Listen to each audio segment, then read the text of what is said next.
Moi, je suis ravie de vous avoir avec nous pour cette première session qui est en fait la rentrée du Mo Impact Club après sa pause estivale.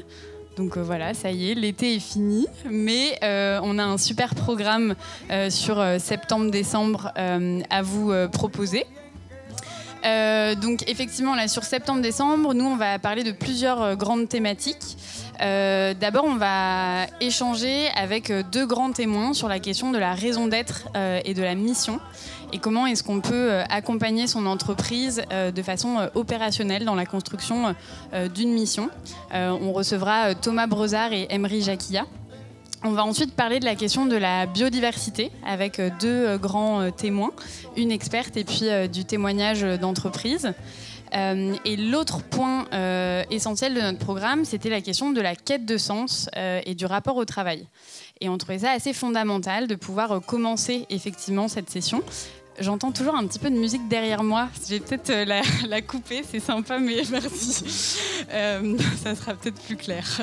Donc sur cette question de la quête de sens, c'est vrai que donc aujourd'hui, on sait qu'on est dans un changement de paradigme pour les entreprises, qu'on doit repenser, réinventer l'entreprise, repenser à la fois les modèles économiques, les services qu'on va proposer, les modes d'approvisionnement.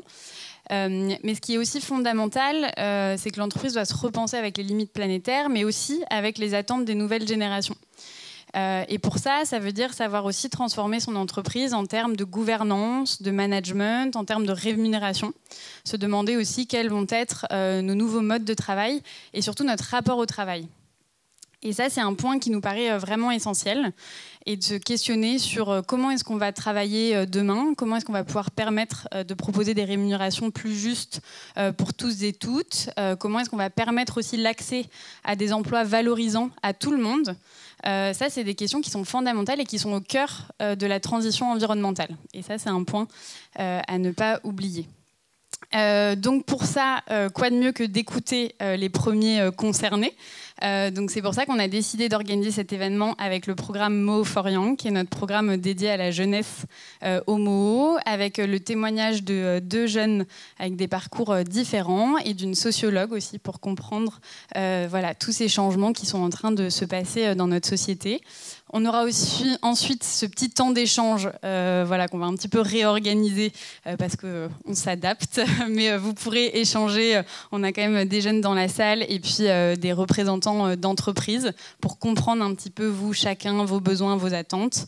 Et ensuite, on finira bien à 14h avec de quoi déjeuner. Voilà, donc pour ça, moi, j'invite Anna à nous rejoindre, qui va animer cette table ronde. Et je te laisse annoncer la suite du programme.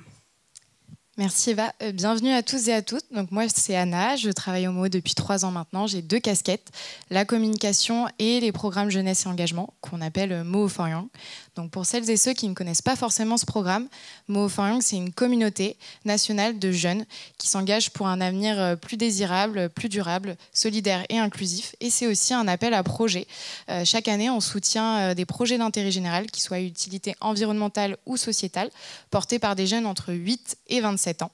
Donc la quête de sens au travail, c'est des questions qu'on se pose beaucoup au sein de la communauté. C'est un sujet qui est profondément d'actualité et c'est pour ça qu'on est ravis de co-organiser l'événement de rentrée avec le Mo Impact Club. Et pour parler de ce sujet, sans plus attendre, je vais inviter Ashraf Manar, Florence Fiadaden et Marine Leland à me rejoindre sur scène ou sur le devant de la salle.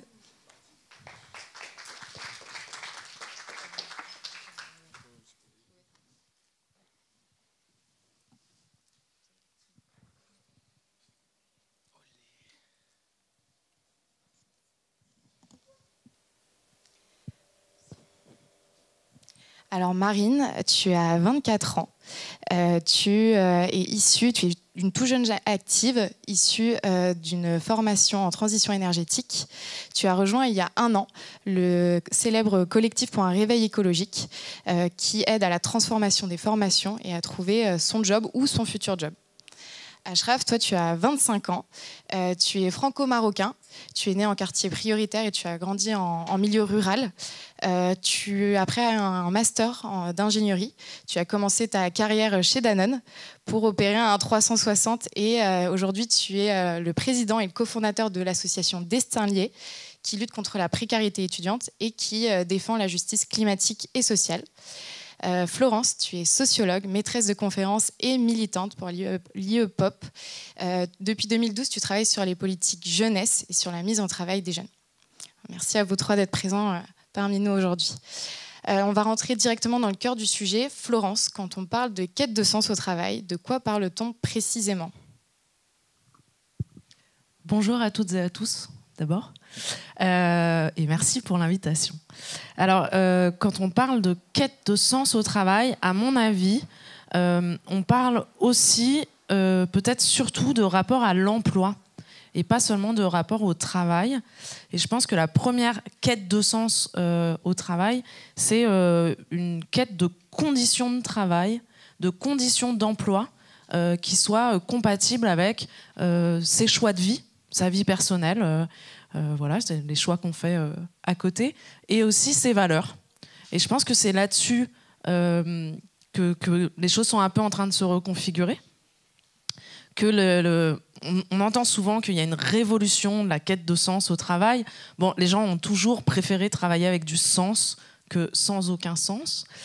Mais peut-être que ce qui a changé, c'est le fait que j'espère que j'anticipe pas trop sur la question d'après, mais si, je le sens. C'est l'envie de ne plus s'esquinter au travail pour un travail qui serait néfaste.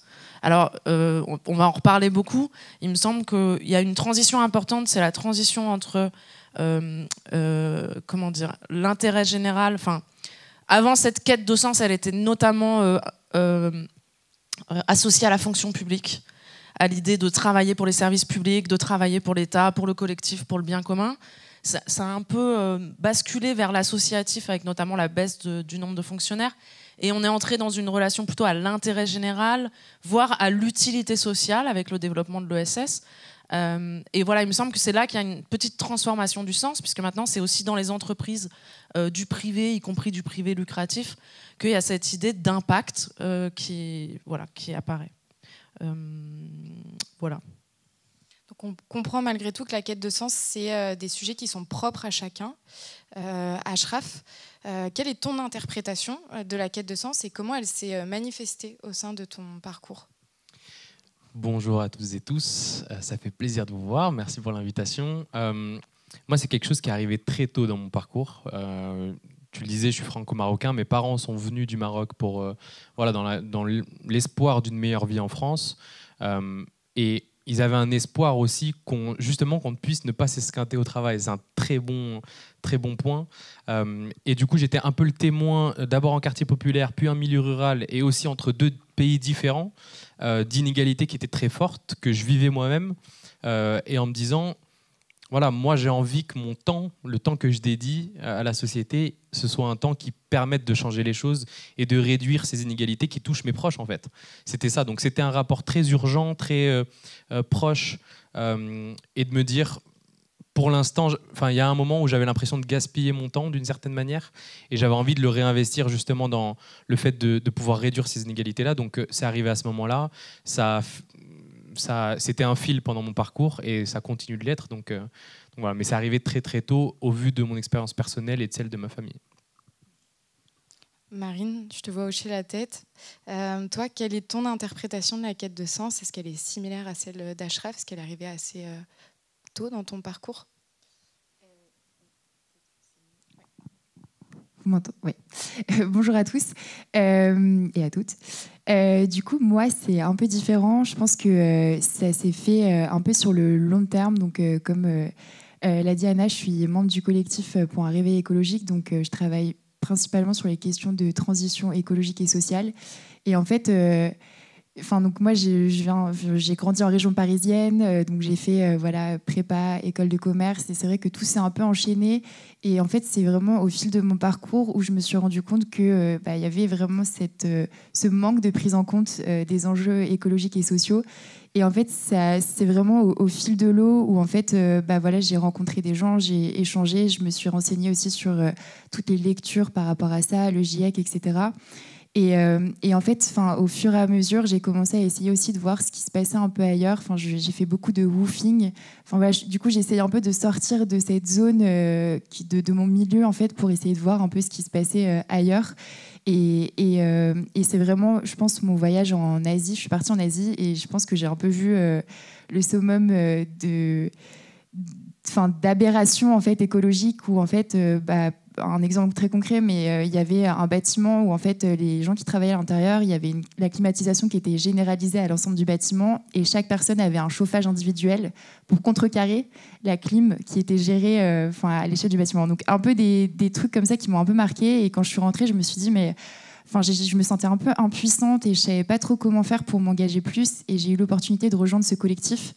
Et ensuite, j'ai décidé aussi de consacrer mes études à ça. Donc, j'ai fait mon master sur la transition énergétique, avec toujours cette idée de me dire que par mon emploi, par l'association, j'allais pouvoir essayer de changer les choses à mon échelle.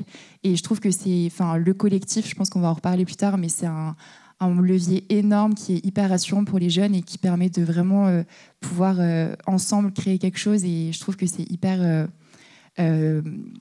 positif en fait quand on doute et qu'on ne sait pas trop où on va. Florence, quand on entend Ashraf et Marine nous parler de leur quête de sens, tu en parlais tout à l'heure, comment elle a évolué au fur et à mesure des années ? Alors voilà, du coup j'avais un peu anticipé, mais donc il y a ce que je disais sur le passage de la fonction publique du service public jusqu'à l'intérêt général et l'impact. Cette quête de sens, elle est bien sûr pas nouvelle. Je le disais, et bon, ça fait un peu sens commun, mais personne n'a jamais voulu travailler pour le pire du pire, dans les pires conditions. Voilà. Ce qui a un peu changé, c'est les attentes envers les employeurs.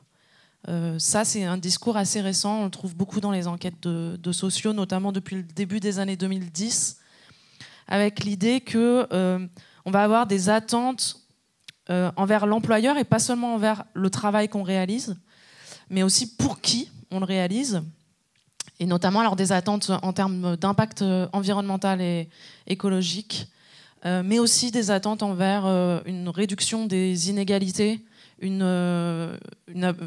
abolition des discriminations racistes, sexistes, etc. Pardon, je retire le etc. En tout cas, une volonté de travailler pour un employeur qui porte des valeurs, ce qui s'est aussi accompagné très rapidement d'une récupération par une partie des entreprises, notamment autour du greenwashing, du pinkwashing, etc.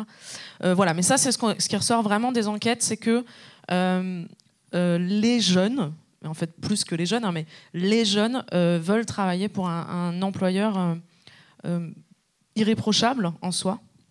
Et je voulais juste préciser que parmi tous ces jeunes, il y en a qui ont le choix et d'autres qui n'ont pas le choix de leur emploi aussi. Donc quand on dit que les jeunes sont en quête de sens, évidemment on parle plutôt de jeunes qui sont dotés socialement, qui ont des diplômes qui leur permettent de choisir leur parcours, mais c'est pas pour autant que les jeunes qui n'ont pas de diplôme, qui n'ont pas trop le choix, qui sont placés par la mission locale, par Pôle emploi, par les institutions, etc., ne cherchent pas du sens. Par contre, peut-être qu'ils ont moins le choix à leur entrée dans l'emploi. Marine, aujourd'hui, je crois qu'il y a pratiquement 34 000 étudiants qui ont signé le manifeste pour un réveil écologique, qui stipule qu'ils ne veulent pas travailler pour des entreprises qui sont déconnectées de l'urgence climatique. Tu l'as toi-même signé. Qu'est-ce que ces jeunes dénoncent exactement au travers de ce manifeste et qu'est-ce qu'ils recherchent ? Est-ce que tu as des exemples concrets ? Oui, peut-être pour revenir un peu sur l'origine du collectif. Donc c'était en 2018. C'était un moment assez clé pour le climat parce qu'il y a eu l'apparition, les débuts de Greta Thunberg, il y a eu les marches pour le climat, la démission de Nicolas Hulot. Donc c'était un moment, un momentum en fait sur le climat. Et il y a des étudiants donc de grandes écoles, HEC, Polytechnique, AgroParisTech, qui ont en fait rédigé un manifeste dans lequel ils exprimaient qu'ils ne voulaient plus aller travailler pour des entreprises qui ne prenaient pas en compte les enjeux environnementaux et qu'ils souhaitaient changer un système économique dans lequel ils ne croyaient plus. Donc concrètement, en fait, ils trouvaient que c'était absurde d'aller travailler en vélo pour une entreprise qui accélère le changement climatique et qui participe à l'épuisement des ressources. Et donc ça, c'était le constat de base. Et en fait, ce manifeste a été signé par plus de 34 000 étudiants. Et autour de ça, c'est créé le collectif. Et en fait, depuis, on travaille à aller à la rencontre des étudiants, à les sensibiliser. Et en fait, on a, donc comme on le disait plus tôt, en fait, il y a vraiment une prise de conscience qui émerge. Après, encore une fois, je pense qu'un des points auxquels il faut faire attention, c'est qu'on parle beaucoup de génération climat. Je pense que c'est plus une sorte de slogan médiatique qu'une vérité sociologique, parce qu'en fait, il y a des disparités aujourd'hui. Enfin, tous les jeunes ne sont pas sensibles aux questions climatiques. Donc ça, c'est vraiment un point à prendre en compte.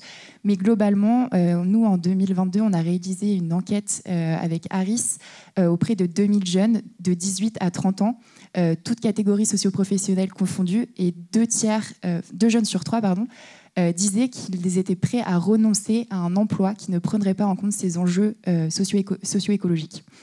Une fois qu'on a dit ça, la question c'est est-ce que les jeunes aujourd'hui ont les moyens de bifurquer? Et en fait, on s'est rendu compte au sein du collectif qu'il y a 2 enjeux sur lesquels on souhaite travailler. Le premier, c'est la question de la formation. En fait, aujourd'hui, les jeunes, on n'a pas de connaissance globale et de compréhension des enjeux écologiques. Et en fait, ce socle, c'est le socle ensuite qui va nous permettre de pouvoir agir, de pouvoir comprendre où est-ce qu'il faut mettre son emploi, son énergie au travail. Et le deuxième, c'est qu'une fois qu'on a un peu fléché quelles sont les activités auxquelles on veut contribuer, il y a toute la question de l'entreprise et de l'employeur. Et en fait, aujourd'hui, il y a identifier les entreprises qui font du greenwashing, parce que depuis 2018, toutes les entreprises sont vertes, il y en a plein, voilà, tout le monde est neutre en carbone. Et la question, aujourd'hui, il y a des entreprises qui pratiquent du greenwashing, mais de façon vraiment aberrante. En ce moment, moi, quelque chose qui m'a marqué, c'est un grand groupe pétrolier français qui est partenaire de la Coupe du Monde de rugby et qui se veut être l'acteur de la transition énergétique, alors qu'on sait en fait qu'en 2022, il a produit 165 fois plus, je crois, d'énergie fossile que de renouvelables. Et en fait, du coup, il y a identifier ces entreprises qui font du greenwashing, essayer de voir quelles sont leurs actions concrètes, et de 2, flécher les activités qui contribuent à la transition écologique. Quand on est en école, pendant les forums, on n'a que les grandes entreprises du CAC 40, on n'a aucune visibilité sur les PME, les ETI, les collectivités territoriales qui travaillent justement à cette transition. Et donc c'est vraiment pour moi ces 2 enjeux-là sur lesquels nous on travaille, et on voit vraiment qu'il y a de plus en plus de jeunes qui veulent contribuer à la transition, mais qui ne savent pas trop où aller, par où commencer et comment mettre leurs compétences à profit de la transition. Ashraf, je t'ai vu hocher la tête sur les questions d'accessibilité. On sait aujourd'hui que les jobs engagés, ce n'est pas nécessairement les mieux rémunérés. Pourtant, les jeunes issus de quartier, c'est souvent les premiers concernés. Comment on peut faire pour, en prenant en compte cette contrainte financière, pour rendre ces jobs accessibles à tous et à toutes? Ce que je trouve intéressant, c'est qu'il y a une partie des jobs engagés qui ont du sens, etc., qui sont bien rémunérés. Notamment les ingénieurs, etc. La question, c'est il y a tout un pan de la jeunesse qui est totalement coupé en fait de ces opportunités-là. On l'a vécu pendant la transition numérique, entre guillemets, où il y a eu tout un tas de nouveaux jobs dans la tech, etc., qui ont été ouverts, des jobs bien payés, qui offraient un bon confort de vie, etc.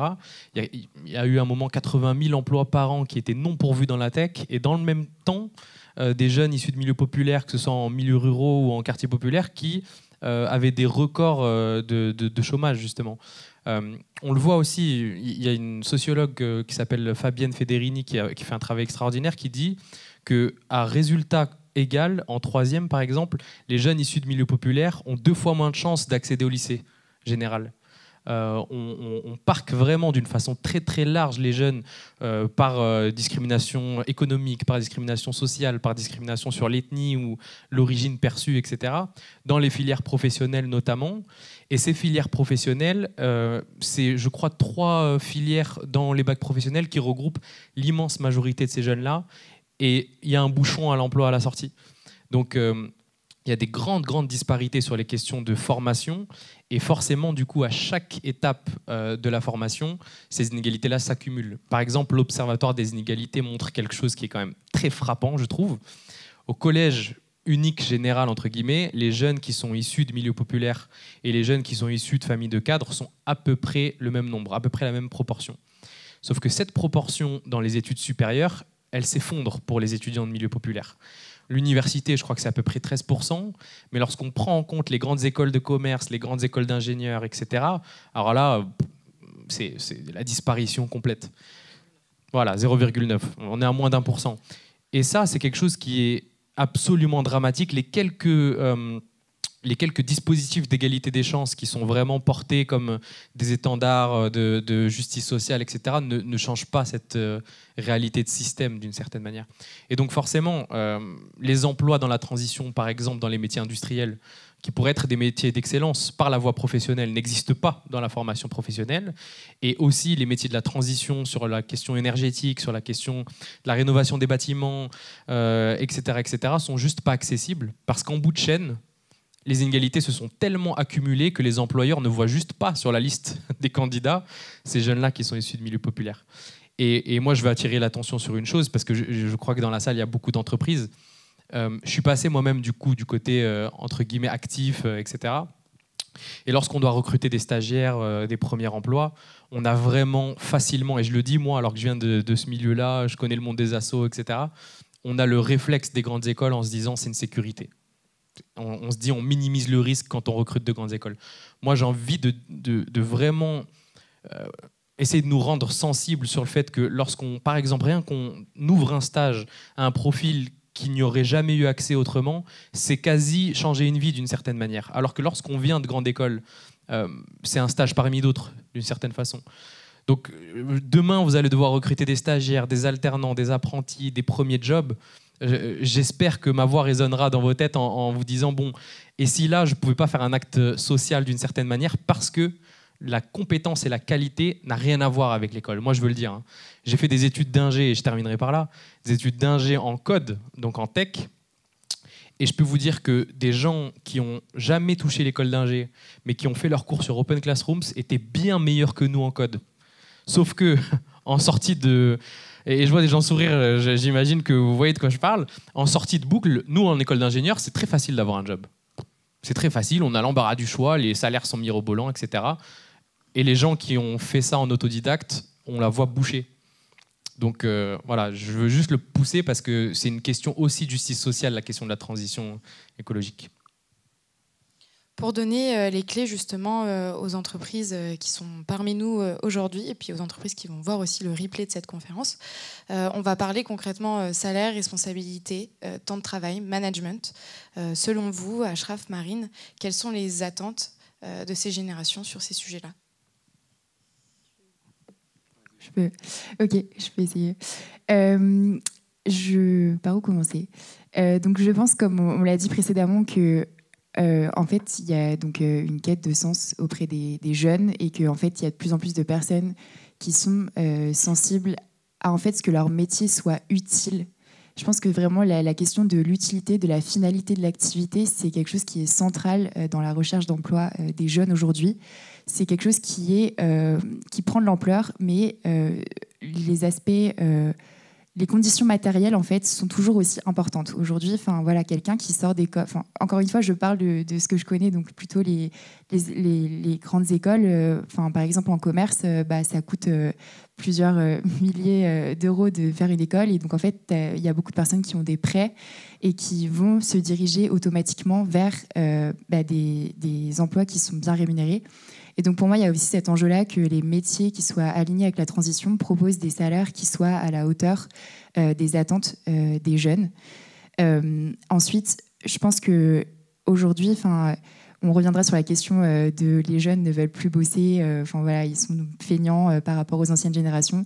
Je pense que c'est totalement faux et je pense que ce qui compte aujourd'hui, c'est qu'un jeune se sente bien dans son entreprise, qu'il y ait une ambiance de travail qui soit voilà, à l'écoute et qu'il y ait vraiment une cohésion qui soit créée au quotidien. Voilà, vraiment axé sur le fait que en fait, qu'on ait envie de se lever le matin et qu'on aille travailler avec une équipe qui soit hyper ouverte. Et je pense qu'un des enjeux aussi, j'en discutais la semaine dernière, c'était marrant, on parlait de la transmission des savoirs. Et en fait, on se disait qu'en entreprise, il y avait vraiment cet enjeu-là d'apprentissage, donc des personnes qui sont là depuis 30 ans, qui apprennent en fait aux plus jeunes. Mais il y a aussi cet enjeu-là des jeunes qui arrivent et qui sont formés aux enjeux de la transition. Par exemple, dans le domaine du bâtiment, il y a tout un enjeu énorme aujourd'hui de la rénovation des bâtiments. Et en fait, c'est des jeunes qui arrivent et qui sont mieux formés à ces enjeux-là que des personnes qui vont travailler depuis 20 ans dans le milieu. Et donc, il y a aussi cet enjeu en fait, d'être à l'écoute des plus jeunes et de pouvoir faire en sorte de collaborer ensemble et que ce ne soit pas une transmission qui se fasse que dans un sens. Évidemment, les jeunes ont aussi beaucoup à apprendre, mais il faut vraiment que ce soit quelque chose qui soit bilatéral. Et pour moi, c'est vraiment quelque chose de central aujourd'hui. Je te rejoins complètement sur ce que tu viens de partager. Moi, quand je t'entends, ça me fait penser à Kylian Mbappé qui dit tu me parles pas d'âge, d'une certaine manière. Parce que justement, l'expérience, l'expertise, l'expérience de vie aussi, c'est pas qu'une question de jeunesse. Pour compléter et pour répondre à ta question, moi, quelque chose dont je me suis rendu compte quand j'étais en entreprise, c'est que pour les profils engagés, entre guillemets, il n'y avait vraiment pas beaucoup de flexibilité pour permettre ça dans l'entreprise. Ça, c'est vraiment un sujet. Je vous donne un exemple. Moi, quand j'ai commencé chez Danone, et j'étais du coup en informatique, sauf que j'avais un parcours associatif où c'était dedans que je mettais le plus clair de mon temps. Et je voulais changer, moi, chez Danone. Je voulais me mettre sur des questions plus d'engagement, de financement de communautés, sous-représentées, etc.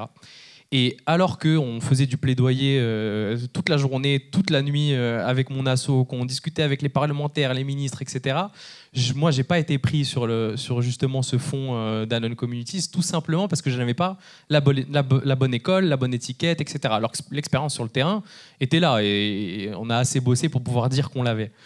Donc, une question de flexibilité, de voir comment les salariés, les collaborateurs aussi peuvent avoir de l'espace pour s'engager. Moi, ce que j'ai vu chez Danone, c'était un moment où Emmanuel Faber était poussé vers la sortie pour des enjeux capitalistes. Ce dont je me suis rendu compte et qui, moi, m'avait vraiment frappé, c'est qu'une immense majorité de gens chez Danone travaillaient en recherche de sens. C'est-à-dire que les gens travaillaient dans des unités qui étaient vraiment très spécifiques métiers, mais se disaient, comme Danone fait X, Y sur tel enjeu, ça me donne envie d'y être. Et lorsqu'on a vu, par exemple, Emmanuel Faber être poussé vers la sortie, on a vu un plan de départ, mais juste gigantesque, de personnes dont j'aurais jamais cru qu'elles étaient militantes, d'une certaine manière. Donc, comment on fait en sorte de donner cette place-là aux personnes engagées, aux collaborateurs? Et la dernière chose, nous, nos parents, ils ont dû faire face à des conditions, notamment en termes de discrimination, etc., d'atteinte à la dignité, qu'ils étaient obligés d'une certaine manière d'avaler, de baisser la tête parce que les conditions matérielles faisaient que. Et ils avaient un enjeu de développer la vie de leurs enfants. Voilà, c'était une question quasiment de survie. Nous, on est dans la génération où on développe des diplômes, où on commence à avoir on a des écoles qui sont reconnues, etc., etc.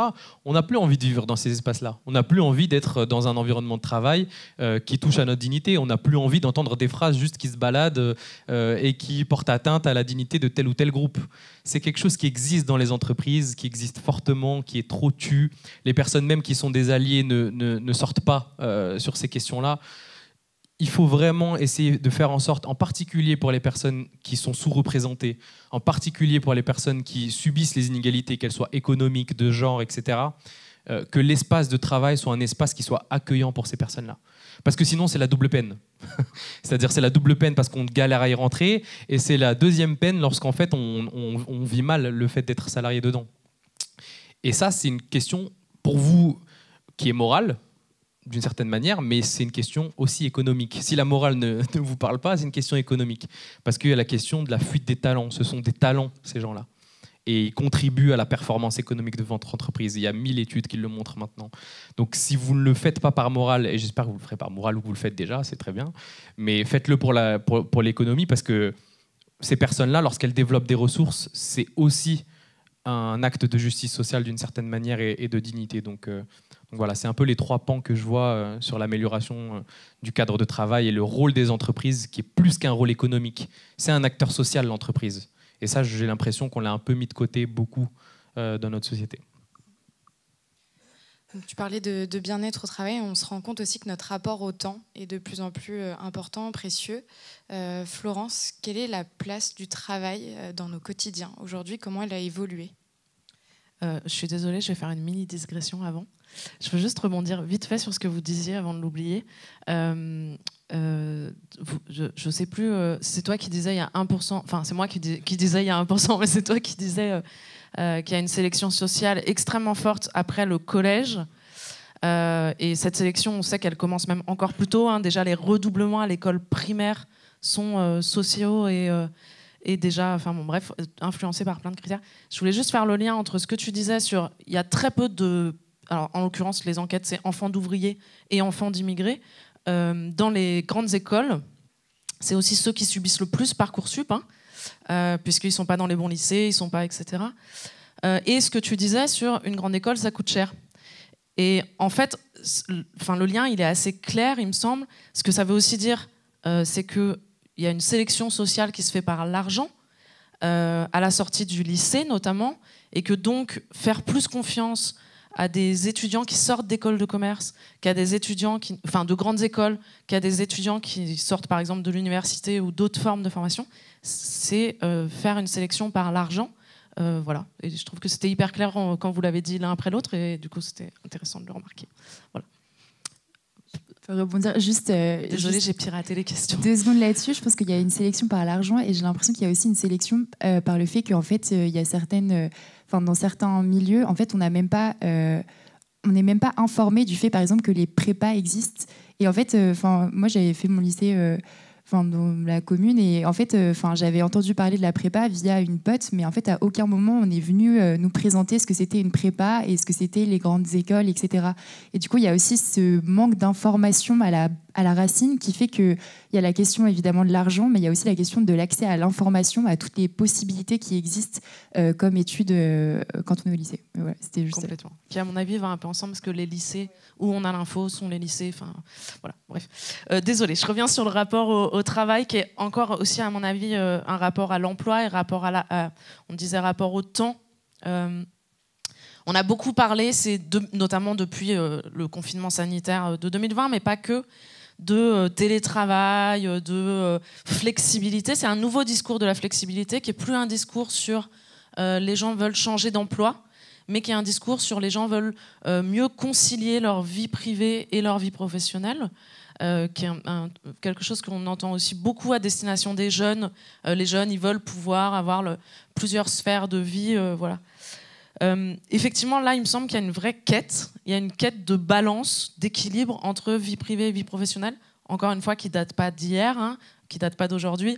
C'est déjà mai 68, ne pas perdre sa vie à la gagner. Enfin, tout ça, et ça remonte encore plus loin. Mais c'est aussi qu'il y a d'autres injonctions qui pèsent sur les gens, sur les individus et notamment sur les jeunes.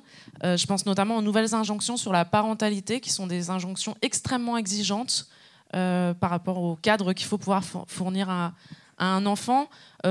Ces injonctions qui pèsent notamment aussi sur les femmes, enfin un peu plus sur les femmes, mais aussi sur les hommes. Et donc toute cette tendance à la flexibilité, au retour à la maison un peu, c'est aussi un bouleversement de la vie privée, c'est-à-dire on travaille de plus en plus de chez soi, de sa chambre. Quand on est jeune, notamment, c'est souvent des petits appartes, etc. On travaille souvent aussi avec son propre moyen, c'est-à-dire on se fait à manger, il n'y a plus de cantine d'entreprise, on est sur son ordinateur, sa connexion Internet, son téléphone portable, voilà. On en profite en général quand même pour lancer la lessive entre 2 réunions. Il y a aussi tout un tas de... Je pense que vous avez tous vécu ça, non, à peu près. Tout un tas de nouvelles injonctions qui viennent se croiser et se mélanger pendant une journée de travail. Donc il me semble que ces discours sur la flexibilité, c'est aussi des discours sur... en tout cas, ça s'accompagne d'une transformation des frontières entre vie privée et vie professionnelle, entre vie familiale, sociale, amicale, professionnelle, et qu'elle peut être extrêmement bien vécue, mais elle peut être aussi source de souffrance, et notamment elle s'accompagne d'isolement. Voilà, les lieux de coworking sont bien une des réponses à cet isolement d'une partie des travailleurs, des télétravailleurs. Voilà. Et je suis désolée parce que je ne sais plus trop ce que je voulais dire à partir de ça. Mais voilà, non, c'était juste une attention au fait qu'il y a une revendication de se réapproprier son temps et que parfois, notamment pour les cadres, cette réappropriation du temps, elle rencontre aussi plus de contrôle de l'employeur à domicile. Il y a tout un discours là sur les télévacances, où il y a plein de noms qui ont apparu, les vacances travail. Bon voilà, c'est la fin du temps libre. Vous pouvez travailler absolument partout. On est plusieurs à faire des allers-retours entre son domicile et son lieu professionnel, à travailler dans le train. On répond tous à nos mails soir et week-end, etc. Et du coup, cette demande, cette quête de plus de maîtrise du temps, finalement, elle rencontre aussi une perte de maîtrise du temps. Voilà. Un télétravail, semaine de 4 jours, plus de temps, un équilibre plus stable entre vie privée et vie perso. On entend souvent que les jeunes ne veulent plus bosser. On en pense quoi ? Oui. C'est une réflexion qui revient souvent. Très récemment, pour donner un exemple, ça m'a fait assez rire. Je suis partie en vacances, c'était l'été tout récemment. Et en fait, au moment de partir, j'ai dit que je laissais mon ordinateur et mon téléphone pro au bureau. Et en fait, il y a quelqu'un qui m'a regardé qui me fait « Ah, mais ça, c'est vraiment l'ancienne génération. » Comme si, en fait, c'était... la nouvelle génération, pardon. Excusez-moi. Comme si c'était vraiment aberrant, en fait, de laisser le pro quand on part en vacances. Et en fait, je pense que c'est juste qu'il faut différencier, comme vous le disiez, tu le disais juste avant, qu'en fait, aujourd'hui, on cherche juste un équilibre de vie. Et pour moi, il y a une différenciation à faire entre l'emploi et le travail. Et en fait, l'emploi, c'est une forme de travail qui est rémunérée, qui est déclarée. Et en fait, aujourd'hui, notre emploi n'est plus la finalité dans notre vie. Et en fait, on a d'autres formes de travail que, par exemple, les associations, des projets personnels que l'on va porter, qui vont aussi participer au bien commun, qui ne sont pas forcément rémunérés. Et donc, en fait, pour moi, c'est juste qu'il y a de plus en plus de jeunes qui essayent de s'épanouir de façon différente et pas seulement par le travail. Et pour moi, cette notion vraiment de flexibilité, d'agilité des entreprises, c'est vraiment clé.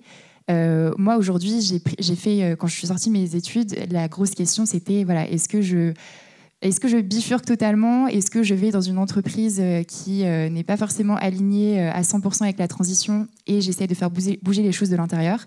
Et j'ai fait ce choix-là. Donc aujourd'hui, je suis dans une banque d'investissement. Parce que, notamment, je sais que mon boss me laisse la flexibilité de pouvoir venir à ses interventions, de pouvoir... je suis venue le voir et je lui ai dit que je voulais arrêter de prendre l'avion. Enfin, je ne voulais pas prendre l'avion pour les déplacements professionnels. Il m'a regardé avec des gros yeux. C'était inhabituel pour lui, mais il a dit « Ok, je prends ton point ». Et donc, je pense que cette flexibilité, cette agilité, parce que, in fine, je vais quand même faire le travail. Je vais peut-être repenser la façon dont je vais aller. Par exemple, si je dois aller à Berlin, je vais prendre le train, je vais pouvoir travailler dans le train.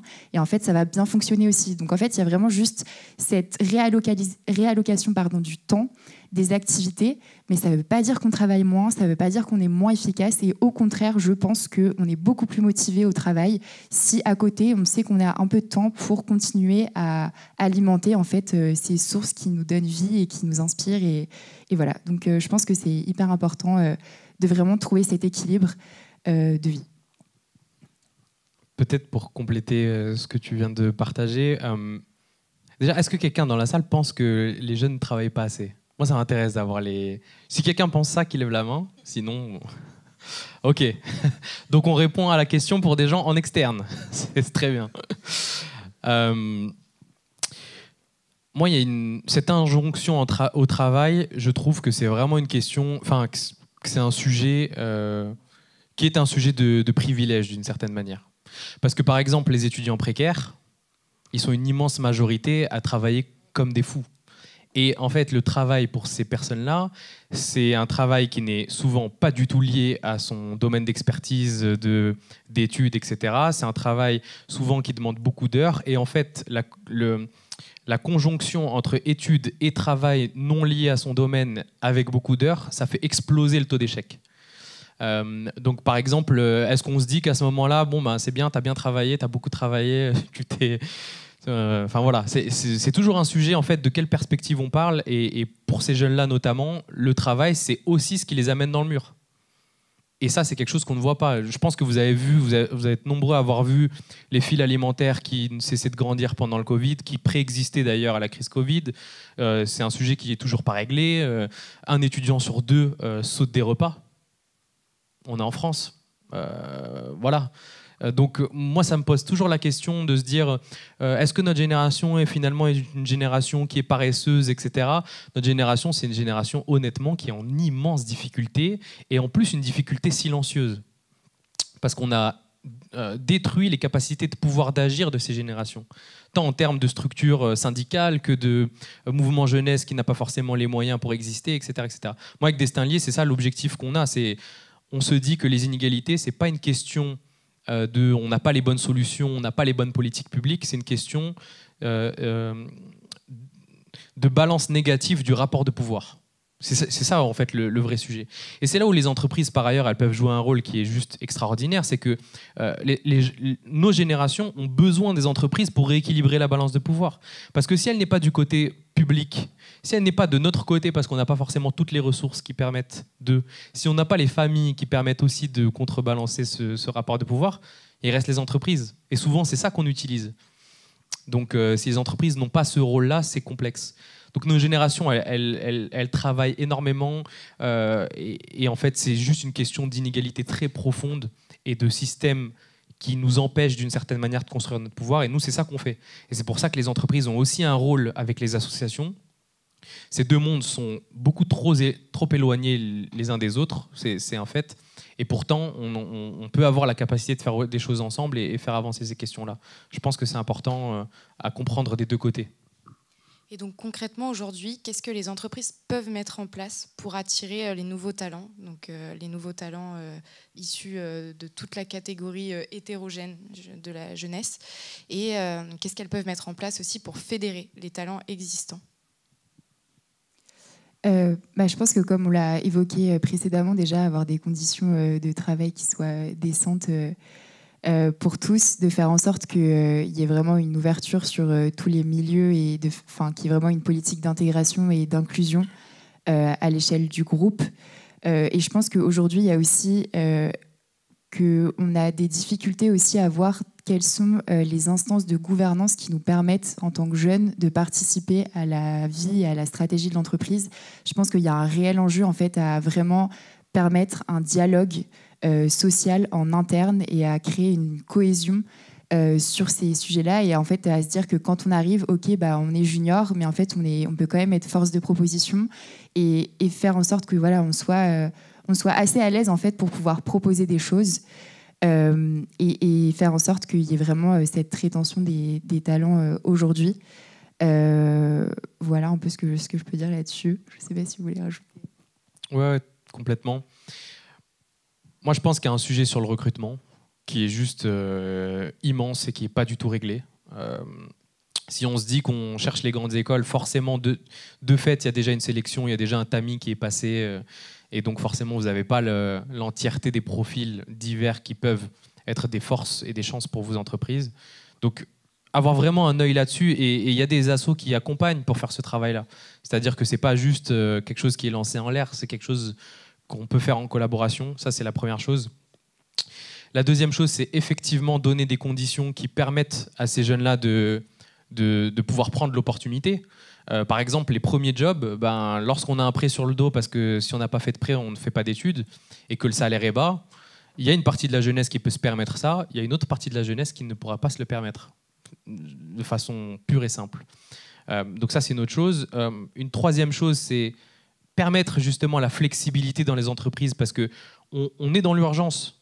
Et quand on est dans l'urgence, effectivement, on est passionné par nos métiers, on est passionné par notre travail dans l'entreprise, mais on a aussi l'injonction et l'urgence de se dire comment contribuer à la société. Si on n'a pas d'espace dans l'entreprise pour faire ça, l'entreprise ne peut pas être une forme d'espace qui nous convient totalement. Donc c'est comment aussi on repense les métiers. Et le salaire, c'est une porte d'entrée, mais ce qui fait rester les gens, c'est est-ce qu'ils s'y sentent bien ou pas, et est-ce qu'ils sentent qu'ils peuvent exprimer l'entièreté de leurs envies et de leurs aspirations. C'est pour ça, on prend souvent le sujet économique, c'est pas le seul. Le salaire est une porte d'entrée. Qu'est-ce qui fait qu'on reste? C'est le fait d'être bien, de ne pas être attaqué dans notre dignité et de pouvoir répondre aux urgences de nos gens. Et c'est pas du luxe. C'est pas du luxe. Et la dernière chose, c'est de vraiment développer les relations avec les assos et notamment les petites assos. Et ça aussi, je mets un point dessus. Lorsqu'on a une entreprise, parce que je l'ai vécu des deux côtés, du coup, lorsqu'on a une entreprise, on a envie de se dire, on va aller vers des structures associatives qui sont immenses parce qu'elles ont des process qui nous ressemblent d'une certaine manière. Donc que ce soit du côté entreprise ou du côté asso, finalement la frontière est pas très grande, donc on va pouvoir bosser ensemble, se parler avec le même code, avoir des reportings, etc. Je pense fondamentalement qu'en termes de système, c'est une erreur. Les assos qui ont le plus besoin d'accompagnement, qui ont le plus besoin de structure et qui ont le plus d'impact sur le terrain qualitativement, ce sont les petites assos. Et ça demande pour l'entreprise qui est structurée de mettre à disposition sa structure. Parce que c'est compliqué de demander un même niveau de structuration. Et la dernière chose, c'est évidemment le mécénat, le financement par exemple d'assos. Et là aussi, je termine par ce point, d'inverser nos biais là-dessus. On se dit par exemple, lorsque c'est une petite asso, on va donner du petit financement ou des petites, un petit nombre de mécénats, etc. Parce qu'on se dit, la petite structure ne va pas absorber. Et en fait, c'est un cercle vicieux. C'est-à-dire que quand on est une petite structure, on a d'autant plus besoin d'un financement structurel, par exemple, et d'un accompagnement structurel.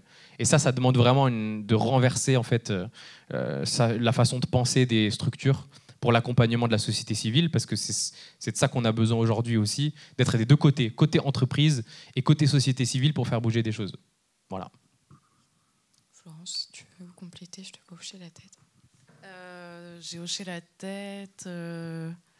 Non, je voulais juste rebondir sur les jeunes ne veulent plus travailler. Et je me disais que c'est un truc qu'on entend beaucoup, bon, tous les ans, mais on l'entend beaucoup au mois de mai-juin. En général, c'est le moment aussi où il faut recruter des gens dans la restauration pour les saisons, où il faut des animateurs de colo, où il faut, etc. C'est-à-dire c'est le moment où on a besoin de travailleurs très mal rémunérés dans de très mauvaises conditions de travail.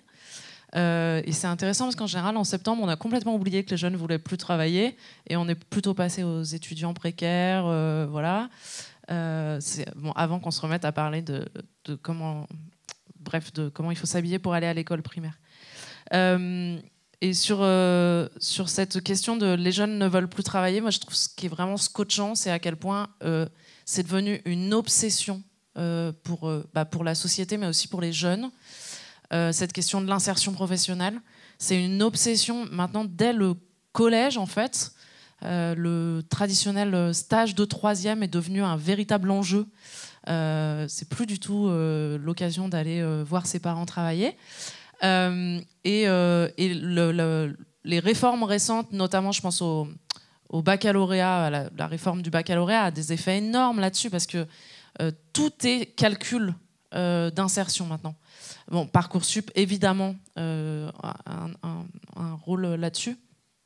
Donc en fait, je trouve que c'est fou d'avoir un discours qui cohabite sur les jeunes ne veulent pas travailler, donc un discours, encore une fois, qu'on entend depuis Socrate, mais qu'on a beaucoup entendu dans les années 60, 70, enfin en fait qu'on entend plus ou moins tout le temps. Les jeunes, ils veulent que faire la fête, ils veulent... Enfin bref, tout ce qu'ils veulent pas, c'est travailler. Et en même temps, de leur parler d'insertion professionnelle en permanence, dès le qu'est-ce que tu veux faire quand ils sont à l'école primaire, mais voilà. Encore une fois, je pense que ce que ne veulent pas les jeunes et ce que n'ont jamais voulu les gens, c'est se faire complètement exploiter dans des mauvaises conditions de travail. Voilà. Les restaurateurs, la restauration, c'est quand même un bon exemple. C'est pas pour rien que tous les ans, on reparle de pourquoi on manque de monde dans la restauration l'été. Et je voulais juste dire que les enquêtes auprès des jeunes, et notamment les enquêtes valeurs, qui sont des enquêtes tous les ans auprès de tous les jeunes européens, enfin pas tous les jeunes, mais d'un échantillon représentatif de jeunes européens, montrent que le travail est toujours central dans la vie des jeunes, toujours à la même proportion, donc il n'y a pas grand-chose qui change. Un élément important, c'est que la sécurité est toujours au centre de cette relation à l'emploi et au travail. Il y a 30% des jeunes, enfin des moins de 29 ans, qui disent qu'ils espèrent rester dans la même entreprise toute leur vie. Donc il y a vraiment à contre-courant complètement de cette idée de start-up, voilà, de flexibilité. Voilà, et je voulais juste rebondir encore sur ce que tu disais.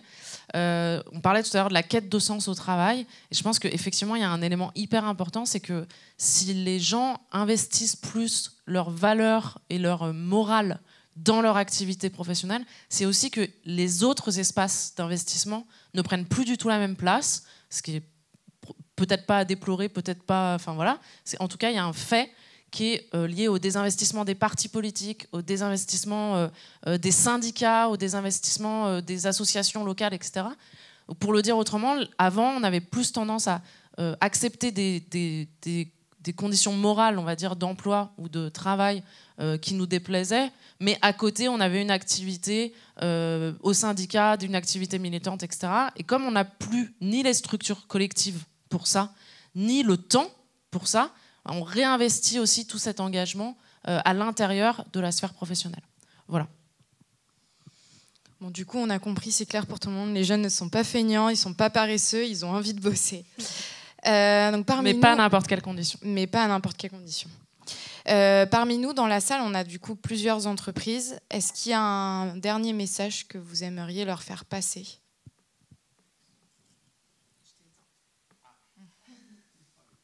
Je suis censuré. Moi, je pense que si vous êtes dans cette salle, c'est que ce sujet il vous tient à cœur, que fondamentalement, vous avez ça en vous, vous avez cette flamme, que vous pouvez voir par exemple un certain nombre de dysfonctionnements et que vous êtes potentiellement parmi les pionniers en fait dans vos structures. Donc la question maintenant, et parce que je sais aussi à quel point c'est difficile quand on veut faire bouger une structure de l'intérieur, c'est comment on fait. Et donc il y a un enjeu, c'est pour ça remettre toujours la question du collectif. Là, par exemple, au Moho, je trouve que vous avez une chance extraordinaire de vous voir, de vous rencontrer, d'avoir un espace pour échanger sur ces questions-là. J'espère qu'en sortant de cette salle, vous allez être de plusieurs entreprises à vous parler, à vous donner des outils, à vous soutenir pour faire avancer ces questions-là. Parce que les jeunes aussi dans les boîtes, elles ont quand même une marge de manœuvre. On a une marge de manœuvre qui est quand même un peu réduite dans les entreprises, tant en termes de responsabilité que de précarité de la position dans l'entreprise. Moi, par exemple, quand je suis en entreprise, que j'ai un prêt de je ne sais pas combien à rembourser, que j'ai ma famille à aider, etc., c'est plus compliqué de faire lever sa voix, etc. Donc, quand on n'est pas jeune soi-même, ou quand on n'est pas issu, par exemple, d'un milieu plus populaire soi-même, ou quand on n'est pas d'une catégorie sous-représentée, la question, c'est comment on est un bon allié, finalement. Et ça demande de s'organiser, de se parler, etc. Donc, le message, c'est de dire, potentiellement, vous êtes des pionniers dans ces endroits-là, organisez-vous pour faire monter ça. Et effectivement, avant, il y avait des structures syndicales qui permettaient ça. Ça peut se faire de façon informelle aussi. Donc voilà. En tout cas, moi, je trouve... Le dernier message, c'est que c'est l'espoir que je place en chacun et chacune d'entre vous, d'une certaine manière, à la sortie de cette conférence. Se dire, dans vos structures, soyez des pionniers parce que vous avez une voix que ces personnes-là ne peuvent pas avoir. Et c'est vraiment précieux. Et une fois que votre structure aura changé, c'est tout ce que je vous souhaite, d'être des pionniers aussi de façon générale dans l'écosystème.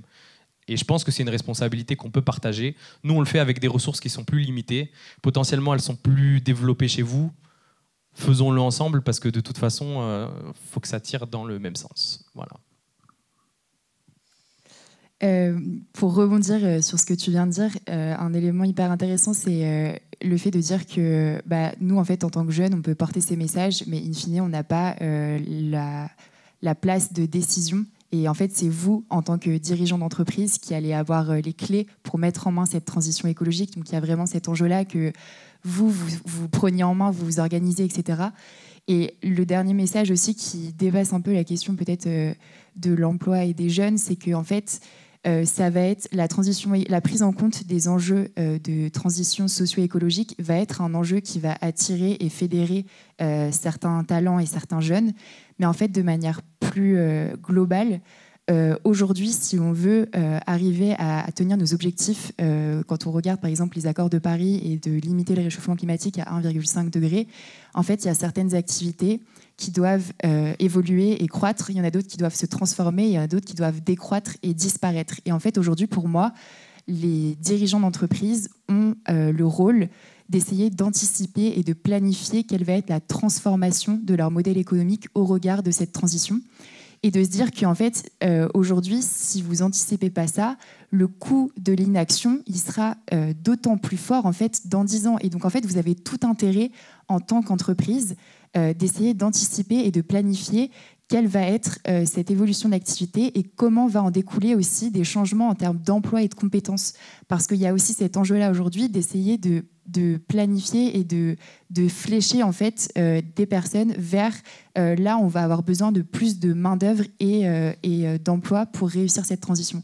Donc il y a vraiment cet enjeu-là aujourd'hui pour moi qui est phare. Et encore une fois, je tiens aussi, parce qu'on a beaucoup parlé des entreprises aujourd'hui, que ça ne va pas se faire sans le rôle des pouvoirs publics. Ils ont un rôle énorme aujourd'hui qui, pour moi, on ne va pas assez vite et pas assez loin. Mais voilà, c'est vraiment en travaillant tous ensemble qu'on va pouvoir réussir ces changements et faire en sorte d'arriver à cette transition dont on parle au quotidien. Alors moi, je ne suis pas du tout sûre que ce soit mon rôle de donner un quelconque dernier avis et dernier conseil, mais je vais quand même le faire.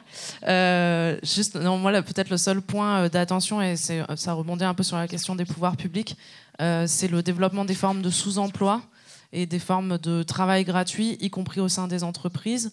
C'est juste, on a eu pendant des années des luttes contre les stages, notamment les stages non rémunérés. Je vous invite dans la mesure de ce que vous pouvez contrôler sur ces questions à essayer de résister un peu contre toutes les formes d'emploi hors de l'emploi qui mettent à mal à la fois les conditions de travail des plus jeunes. Donc je pense notamment à tout ce qui est alternance, etc., hyper vigilant quand ces contrats sont développés, mais qui mettent aussi à mal de façon plus globale le marché de l'emploi. Moi, j'ai toujours trouvé ça assez scotchant qu'on regrette, qu'on déplore le taux de chômage français et en même temps qu'on développe tout un tas de contrats en dehors du droit du travail, y compris dans des entreprises qui font des profits. Voilà. Merci. J'imagine que vous avez aussi plein de questions dans la salle, que ce sujet résonne un peu en chacun de vous. On va avoir un micro qui va circuler, donc si vous avez des questions pour un de nos 3 intervenants, n'hésitez pas à vous manifester.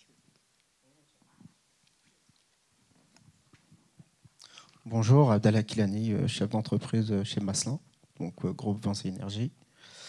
Moi, ma question, ce que vous avez évoqué, les faits, c'est pas inconnu pour moi, je connais bien. Je suis passé par tout ce que vous avez dit.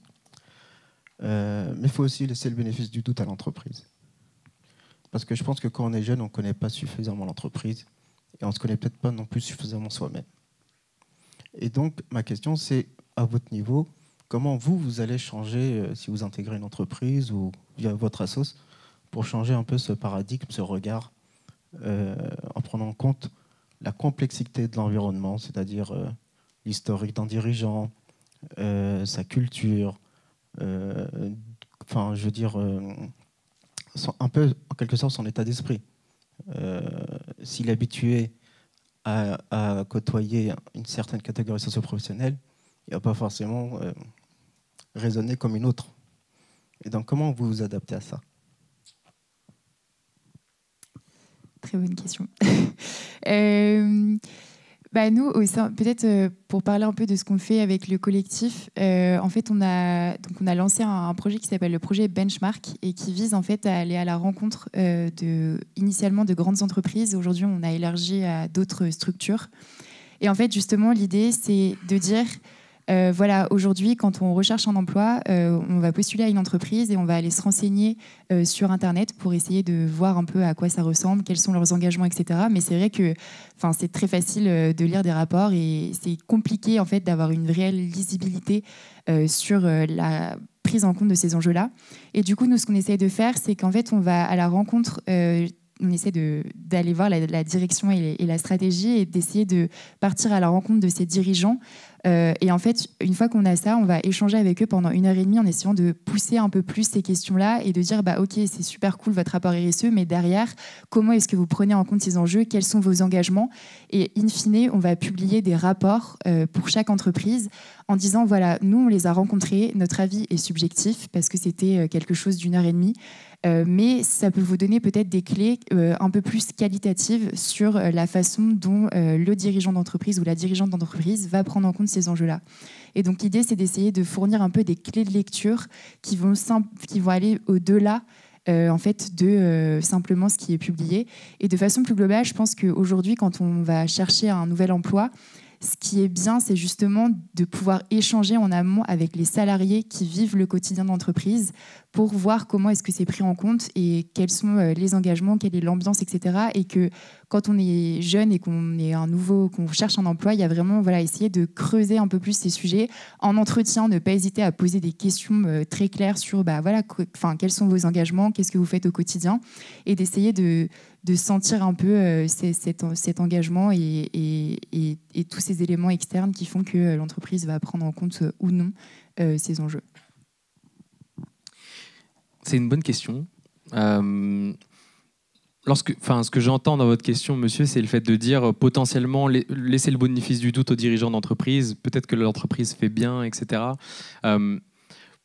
Moi, à titre personnel, lorsque j'interviens, je n'interviens pas sur les exemples particuliers. C'est-à-dire que, évidemment, qu'il y a des entreprises qui agissent très bien, évidemment qu'il y a des dirigeants d'entreprise qui ont envie de faire bien les choses, qui se heurtent à certains freins, etc.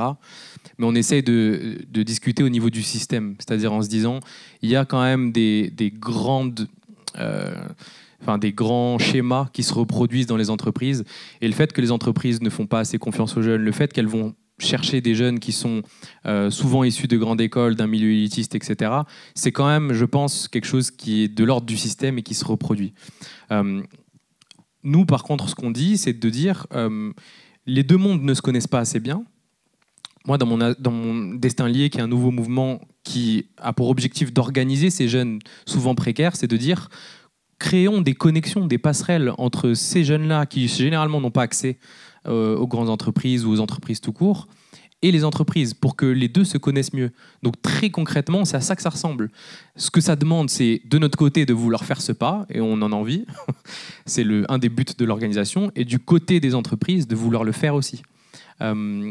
Donc voilà, c'est juste pour dire que la question du dirigeant qui a envie de bien faire et qui potentiellement n'a pas tous les outils pour le faire, on l'a en compte. Vous disiez notamment les jeunes ne se connaissent pas eux-mêmes à ce moment-là. Vous avez complètement raison.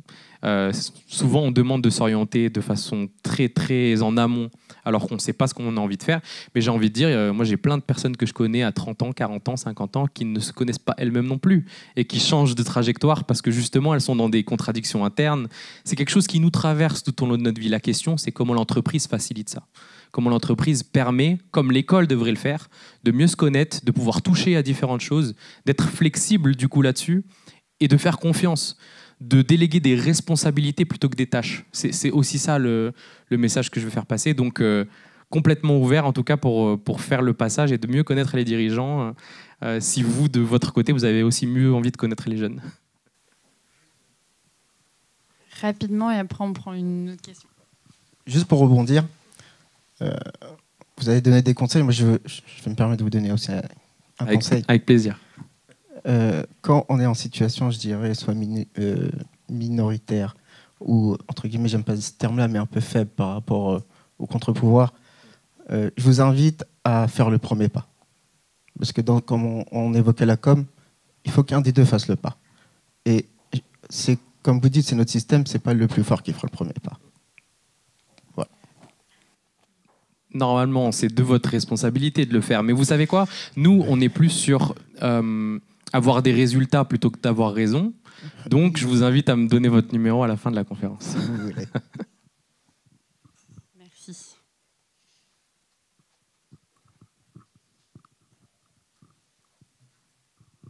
Je vais rebondir un peu par rapport à ce que vous parliez et par rapport à d'autres sujets que vous avez vus pendant la conférence. On parle beaucoup de l'entrepreneuriat chez les jeunes et je pense que l'entrepreneuriat, ça fait partie de ça. C'est le fait que les jeunes se trouvent pas à la bonne place dans une entreprise, donc ils vont créer leur propre entreprise. Mais je trouve qu'il y a quelque chose qui est clairement oublié, c'est qu'il y a beaucoup de jeunes qui ne veulent pas entreprendre, mais qui peuvent entreprendre à l'intérieur des entreprises. Et là, il y a un aspect où on va améliorer en interne de l'entreprise, il va y avoir un côté innovant, il va y avoir un côté économique, on va investir le jeune, on va lui donner des responsabilités. C'est vraiment quelque chose qui a été développé dans pas mal de grands groupes, qui a eu des très bons résultats, qui a même pu transformer certaines entreprises, des entreprises locales, même autour de Caen. Et je pense que, par exemple, là, dans la discussion qu'on avait là, comme tu le dis, donner des responsabilités aux jeunes et donner vraiment un aspect de je m'engage dans mon travail et je donne vraiment quelque chose. Si on crée des plateformes qui permettent vraiment de développer des projets en interne, c'est bénéfique pour les deux et ça permet vraiment de créer un écosystème qui soit viable. Voilà, je vous laisse donner votre avis. Pour rebondir là-dessus, justement, nous, au début du collectif, l'idée, c'était vraiment de dire ne pas aller travailler dans ces entreprises qui ne prennent pas en compte ces enjeux-là.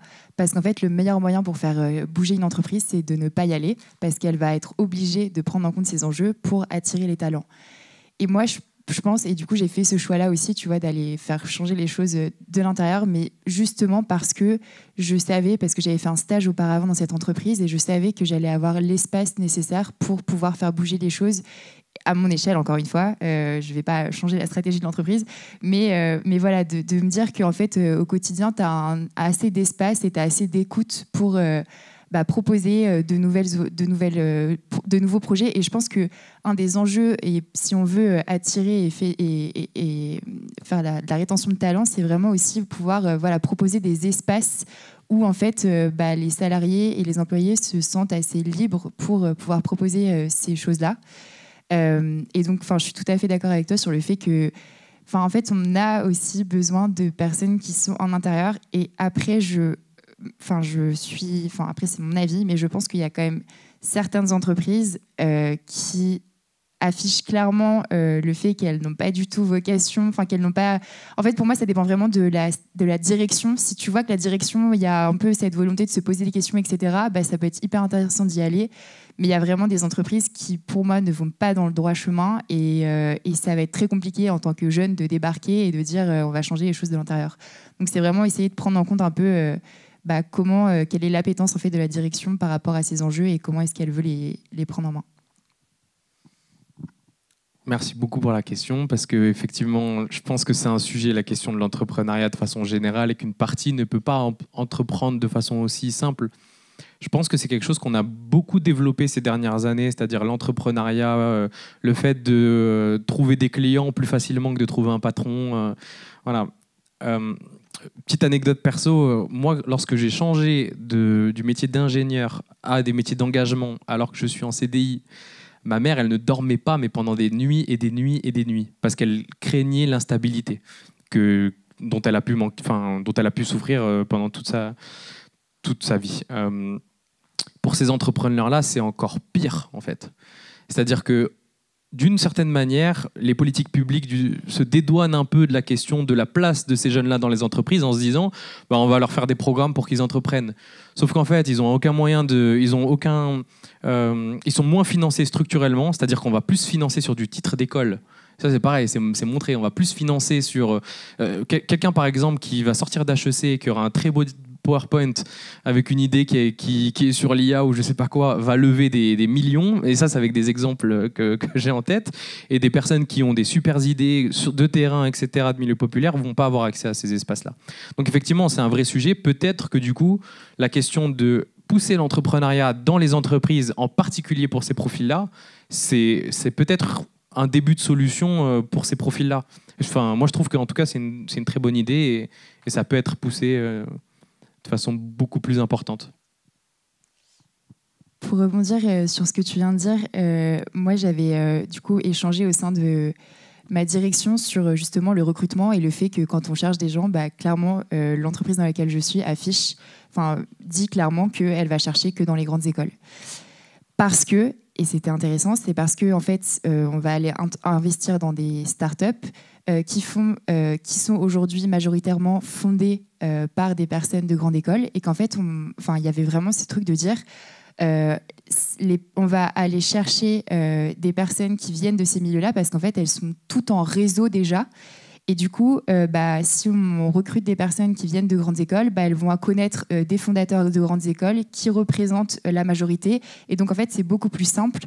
Et donc, en fait, tu perpétues... et je trouvais ça lunaire, tu vois. Et en fait, du coup, tu perpétues ce truc parce que depuis le début, toute cette petite sphère est en réseau. Et en fait, c'est quelque chose qui ne bouge pas. Et il y a cette crainte de se dire, si on recrute des personnes qui viennent d'ailleurs, elles ne vont pas pouvoir identifier, par exemple, les meilleurs investissements parce qu'elles ne connaîtront pas les personnes personnes, etc. Et donc il y a vraiment ce truc hyper biaisé de dire en fait on va rester dans cette bulle parce que c'est ce qu'on se connaît, parce que c'est ce qui marche, et il n'y a pas cette prise de risque dans mon entreprise. Ouais.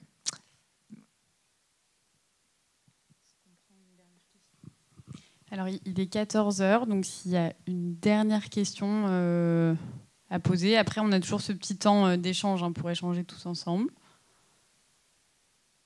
Bon. Ouais, j'avoue, j'ai un peu mis le... Alors, par contre, ce que je vous propose, parce que donc on voulait vous faire participer à un atelier d'échange entre représentants d'entreprises jeunes, on le fera pour ceux qui souhaitent sur le temps du déjeuner. Mais là, je vous propose de juste nous partager chacun un mot sur l'entreprise idéale, que vous soyez vous dans les entreprises ou vous en tant que jeune. On va essayer de le faire de façon assez vite et dynamique, voilà, pour vous faire un peu bosser aussi, parce qu'il ne faut pas que ça soit que nous. Et après, on clôturera la session. Ouverture. Autonomie.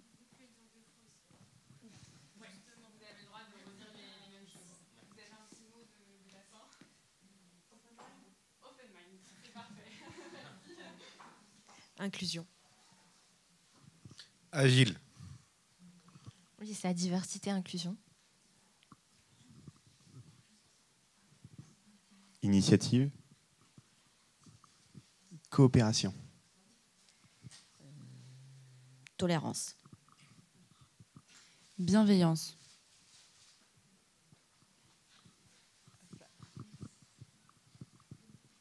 En mouvement.